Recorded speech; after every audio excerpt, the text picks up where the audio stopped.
आज के सारे इंपॉर्टेंट स्टॉक्स की न्यूज जान लेते हैं कंचन से। कंचन बताएं। Good morning. शुरुआत करते हैं पीएनबी हाउसिंग फाइनेंस के साथ। नंबर्स यहाँ पे हमें पॉजिटिव साइड में देखने को मिले हैं। नेट इंटरेस्ट इनकम 8.5% बढ़ी है। नेट प्रॉफिट में करीबन 15% का उछाल है। जो कंपनी का AUM है उसमें भी अच्छी खासी तेजी जो है वो देखने को मिली है। इनफैक्ट जो एसेट क्वालिटी है ये भी हमें सुधरती हुई दिखाई दी है।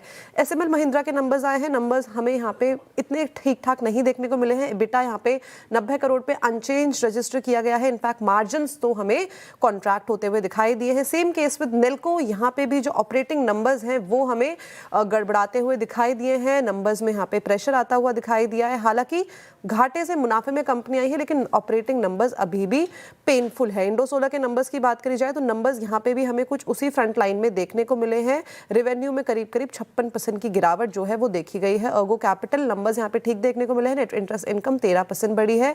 मुथूट माइक्रो फाइनेंस के हमें बिजनेस अपडेट देखने को मिले हैं Q4 के, जहाँ पे AUM में करीबन 13% की बढ़त देखने को मिली है। डिसबर्समेंट भी यहाँ पे 6% तक बढ़ता हुआ दिखाई दिया है। अपार्ट फ्रॉम दिस वेदांता आज आपके फोकस में होना चाहिए बिकॉज बैल्को में हिस्सेदारी का वेदांता एल्यूमिनियम में ट्रांसफर करेगी और ये जो डीमर्जर है वो हमें 1 मई 2026 से लागू होता हुआ दिखाई देगा। JSW स्टील पॉस्को के साथ स्टील प्लांट के लिए कंपनी ने JV को साइन कर लिया है 6 मिलियन टन पर एनम।